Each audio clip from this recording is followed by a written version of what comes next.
We have a very special interview today. We are joined by Gaby Vincent, one of NFL's most finest former player in the league. You might have seen her play alongside Utah Royals. You might have seen her play alongside Kansas City. You might have even seen her alongside Washington Spirit. And we are so happy that she is joining us on Attacking Third because we're going to chat about all things June. Let's just say we're going to chat all things Juneteenth. We might even get into a little bit of pride discussion as well because we love celebrating all along the way in June. Gaby, thanks for joining us on Attacking Third. We're so happy you're here. Thank you so much for having me. I love watching y'all show, so I'm really honored to get to be a part of it. Get to chat with Dee again. Miss you, girl. My girl. I'm really excited for this conversation. You know, when anybody ever asks me about just like career stuff or Attacking Third in general, and they're just like, what's it like working on Attacking Third? I'm just like, I love it because it has grown so much from what it was like once upon a time. It was just like me and Lisa Carlin like speaking out into the void, and now it's become this incredible place where we get to see Darian Jenkins shine so often, and we get to see so many other former players come on and speak about a lot of incredible things, whether it's just like playing the game in front of them or former players such as yourself getting to enlighten us about all of the really, really cool things that they've got going on kind of post playing. And that's what's kind of bringing us all here together today. We want to discuss with you a lot of really cool and up and coming things that you've been working on, things that you're privy to in your post playing career, because you have had to navigate those waters as well. What comes next after a player decides, done my time, I'm done, I'm moving on, and what that means for them in the post-playing careers, while also maybe navigating some different areas that affect them on personal levels. And I'm excited for us to get into that conversation as well, because Dee and I like to talk about this kind of stuff off the mic a lot of times. When it comes to like ourselves and navigating certain spaces in the women's soccer environment, you find yourself maybe always having discussions about how things not only affect you, but like your larger communities. And sometimes those things often intersect as well. So I would love to hear just in general, how's your pride going so far? What are some fun things? What are some fun things you've got going on? How has June been treating you, Gaby? Well, I mean, I'm in Washington, D.C. I work for the D.C. government, LGBTQ affairs. So we got to host World Pride in D.C. that began on May 17th and just ended on June 8th.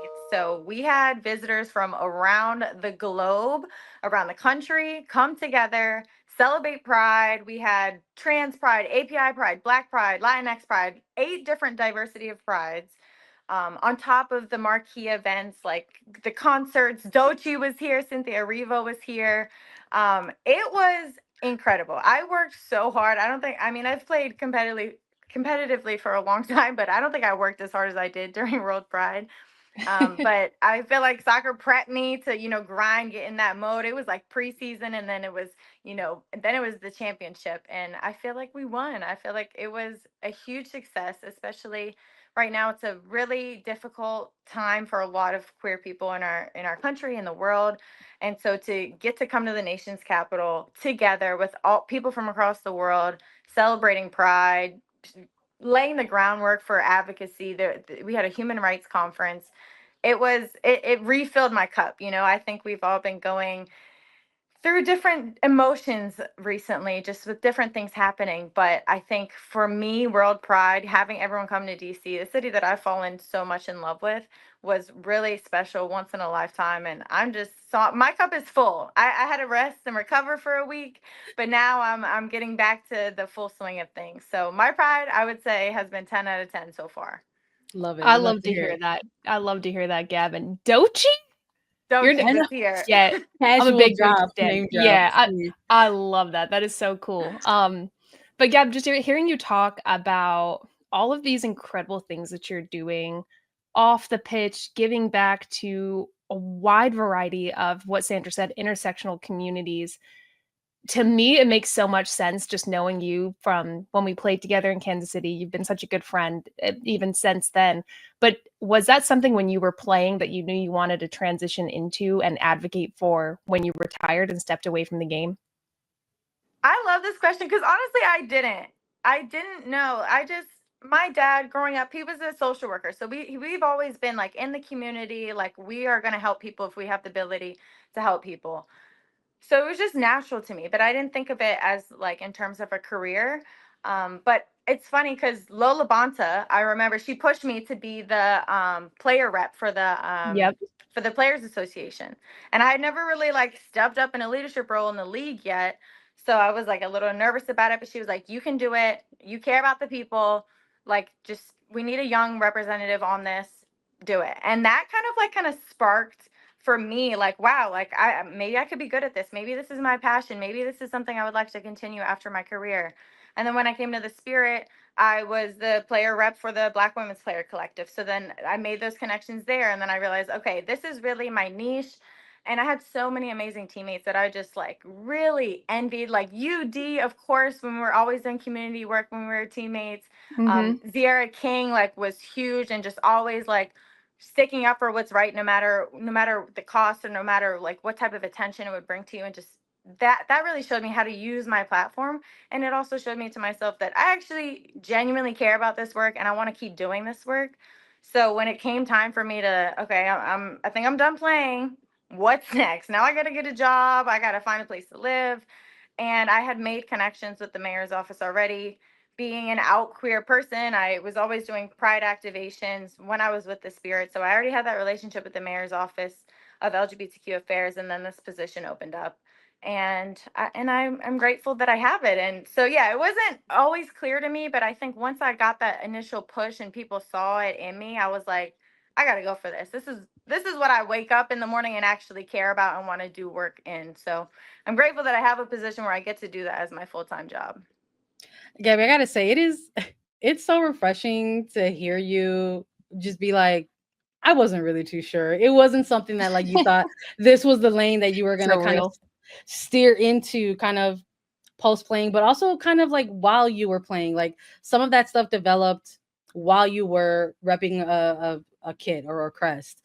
Maybe it just took some of that encouragement from a teammate or parents or otherwise to maybe take that next step, because you mentioned there that you kind of maybe grew up with it, like the concept of like being tapped in or in tune with your community and the things that matter to you. Simple things like simple concepts like compassion, or just like respect for people who, may not come from a similar background as you do. I mean, not everybody thinks that way growing up. Let's be real. There's some very loud and wrong folks out there who want to spew out very narrow-minded and specific beliefs. And so even though maybe that came second nature to you or was natural and where you grew up and that you had a parent who was involved in social work, which requires a very compassionate soul, maybe that's still not something that you think about like, oh, this is where I'm going to take myself in terms of a direction for like a post-playing career.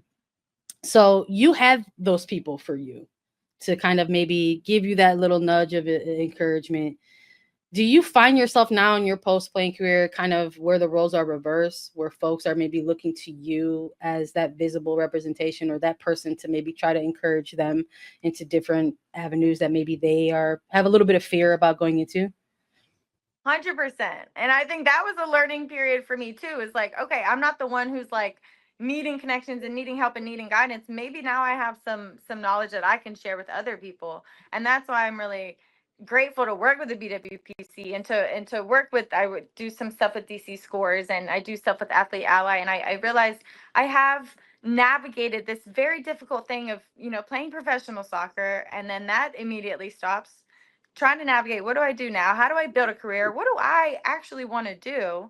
And then, the world is the world of connections. So you have to know people in different markets. You have to know some job opportunities that maybe you don't want to do or ones that you do want to do, and just have different connections in different markets. Now I have those things and I get to share those things. So I love still getting to be around the game and still meeting a lot of people that are maybe retired college athletes in the area, and we meet playing pickup or something, and now we're helping each other navigate the professional workforce, and I get to do some broadcasting now, and so I'm making connections there, and that was never something that I saw myself doing as well. And then I saw Dee doing it, and I asked Dee, hey, I got this opportunity, should I do it? And so it really is just having somebody that you can like open that door with, have that conversation and be like, where do I even begin with this? And now my friend, Kayla Dickerman, she's, announcing for some of the Racing Louisville games on the radio. So it's been really awesome for me to receive so much help, receive so much feedback, and then get to turn that around and help other people. And I hope people, if anybody sees this, that's in the DC area or is interested in something that I'm interested in, like DM me, I'll respond. Like, please, I want to help people, especially women and non-binary people and queer people and Black people in this space. Like, I want to be that person you can just have an open conversation with, ask questions, and like, let's help get each other in more positions and keep making these spaces more diverse for all of us.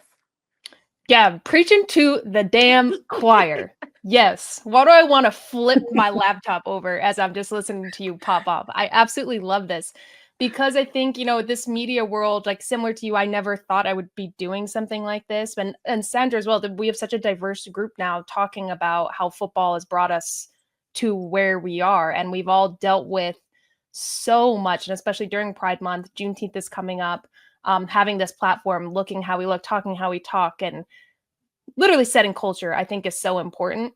But Gab, I want to know, with you now having the visibility you have, you're on TV, you're commentating, you're talking about football. How important is that for you to be that representation for people when they can turn the TV on and see you talking about the game? That's everything, isn't it? Like, you don't know what you can be, what you can do until you can see it. Mm-hmm. Until you can imagine it, and you can, there's so many jobs out there that people don't even know like exists, or don't even know like how you even get into something like that. So I think even having conversations like this, and people can see me, I'm Black, I'm queer, hey everybody, like, you can be in this position, you can do this, you can play collegiate soccer, you can play professionally, you can turn around and become a commentator, you can do all these things. You just have to open your mind to it. You have to work hard. You have to, of course, know the right people and make the right connections. But if somebody turns on the TV and sees me doing it, a local Maryland girl getting to call her local hometown team games, like, my parents try not to gas it, but they're just so proud of me. And I'm just like, I can't help but be proud. I call them after every single game just to hear my dad say, like, you did great. Like, I'm proud of you. He'll probably never tell me I did poorly, but that's okay. I just want people to know that, like, you can do it. Like, I remember growing up playing club soccer. I didn't even want to play in college yet because I didn't know. I didn't see people like me. I didn't understand that, like, there's a path, there's a route here. And so the more you see it, the more you're around it, the more like, when I work with DC Scores kids, they're around professional athletes all the time. They're like, "Oh yeah, I'm going to be a professional soccer player." And that's a really cool place to be, because when you're a kid, you realize, like, you don't realize all the barriers that there are sometimes to these things, but you can dream big because you see it, you're around it, and you hear stories of how people got there, and it's always different. And so I think just being that exposure, being that representation, that's why I wear my queerness so boldly, because if somebody sees me and I got my pride shirt on, I got my rainbows on, like, yeah, it might be corny, but like, you're safe here with me. Mm-hmm. You can be yourself. I will address you by the correct pronouns. Like, you can be safe here, and to get to live that authentically on TV or on a radio is huge to me. And not everyone has the opportunity to speak to so many people at once. So I take that platform and that opportunity very seriously. And so I always am learning. I'm always trying to be more culturally competent and making sure that I am being as respectful and kind to people as I possibly can. Because come on, y'all, the world needs more kindness. We need it. more of that now. That's so refreshing. I love that. I'm so moved right now, but I also can't help. I love the shot to your pops again. You're just like, he's never gonna tell me I'm wrong. And I'm just like, geez, I hope my dad listens to this, man. Because I remember when I first started out in the CBS game, he was definitely like, Mija, I need you to be a little more professional. Because I came out here trying to be myself. Maybe I got a little loud at times, more passionate, cracking jokes. And I'm just like, "Hey, Poppy, you get the gig because you are who you are, right? Like that's also what comes with that comes with the territory, right? There's a layer of responsibility. I know that sometimes we feel as folks who maybe represent marginalized communities, the responsibility that comes with sort of you know, the concept of like carrying oneself well or respectfully or responsibly, like in those positions, because you want to put on for your people, you want to put on for your community, you want to put on for your loved ones. I don't want to like completely like pivot, because I don't think it's a pivot. I think it all matters, and it all actually bleeds into another, because on the topic of intersectionality, which is a little bit of what we're speaking to here. While we started this with just like a check-in on how your pride has been going. The fact of the matter is, like, there's Juneteenth on the horizon as well, and like there's, I'm sure, going to be lots of different activations and lots of different areas. What are maybe some ways in which you find yourself not only celebrating Juneteenth, but finding ways to educate and participate in activations for other folks to get on board with Juneteenth as well? Yeah, I think celebrating Juneteenth is not only will you have so much fun, but it's so important. I feel like just being out in community, learning history, that's all of our history that not everyone was taught, and just, you know, getting to be in those joyful moments. I think a lot of times, especially like in media representation and stuff, it's always negative. It's always like, oh, this is something bad is happening. But this is a moment to, you know, reflect on something that's in our history, but then celebrate it. And then, you know, this is what Black communities are doing now. This is what we have. Support Black businesses, support Black artists, support Black drag performers. That's one of my favorite things. That's how I like to partake. But I'm really excited that we are going to be in Chicago with the BWPC, and we're hosting a clinic for the youth. So that to me is going to be so much fun. I'm so glad that our schedules allowed us to do that. And we're going to host a little 5v5 tournament with the youth, and hopefully introduce some young Black girls into the game, and show them how it can be fun, but also just get together, have fun, you know, cookout style, music, just be outside vibes. So I'm really excited for that. And I think intersectionality is so important. You have to talk about it, because, you know, I've been in queer spaces that are racist, and then I've been in Black spaces that are very homophobic. So to get to live in both spaces and always be myself in those spaces, and, you know, try to bridge that gap, try to have those conversations that are sometimes difficult to have, but so needed, because, you know, we're all being oppressed here, and we all need to come together. We need to have each other's back, so that we can all thrive, and we can all start businesses, and we can all, you know, live happy, healthy lives, and start families, and whatever we aspire to do, we have each other's back to do it. I love that you touched on that right there, because I can't, and I got this like a question maybe to close us out here, but I can't help but feel like in all of these moments where we find ourselves like making sure we have the moments to celebrate, making sure that we have the moments that we deserve for joy. There's also those moments where it can feel very heavy, as you've alluded to already, because it's tough sometimes finding yourself navigating spaces and where, like you mentioned, maybe in one area you're finding yourself having to combat a little bit of homophobia. Maybe in another area you're trying to combat racism. At the end of the day, these are all things that are makeups of who you are. You know, like I mean, I remember like even when Mexico dropped this kit, like it's just the fact that it was like a pink kit, like invited so much weird energy around it, and I found myself being like, having to combat homophobia or transphobia like around that, just like real machismo garbage, like straight basura. And then on the other side, like being like, yes, this is actually really cool and very celebratory. Along the way though, it feels laborsome sometimes. Yeah. When you find yourself having to fight those fights. And I want to pull you in on this too, Dari, because you fight those fights too all the time. So I want to ask you both, what are the ways in which you find yourself pouring into yourself? How do you fill your own cup? What do you do to make sure that you are okay and that you can continue your own fights? I can go first. I will say playing soccer has given me the community that's made me who I am. And I have to say women's soccer and my friends, 95% of my friends are people of color, queer, trans, all of the above. And that, especially being from where I'm from, has expanded my world so much. So when I am going through anything where this feels laborsome, I feel alone, or I feel like I'm having to explain to somebody something that I think is a basic human right or a level of respect somebody should have, or what's going on in the world, I rely on my community. I rely on like people like you, Sandra, people like you, Gabby, even if it's just a little side eye look. We know. I feel seen. I feel heard. I'm okay. I know I'll be okay. I know I'm not alone in this. So I think a really big thing for me is being much more vocal, talking about it with friends, being open. Like Gabby, you talked about it earlier. Lend out a helping hand, ask for help, and just make each other feel seen and heard, because it's a scary time we're living in. And I think there's more good than bad. We just have to be loud about it and not back down. And I think that I have the community around me that does that. So that's the way that I deal with that when those things come up. Yeah, I love that. I love that. The community is so important. Like the people that you're around is so important. And ironically, my answer is almost opposite, is knowing for myself when to unplug. Whether that's completely, like, often I'll go to work and I'll go to the gym and I'll play soccer maybe with some people, get some social time in, and then if I'm home, my phone is down, like it's face down. I'm not on Instagram.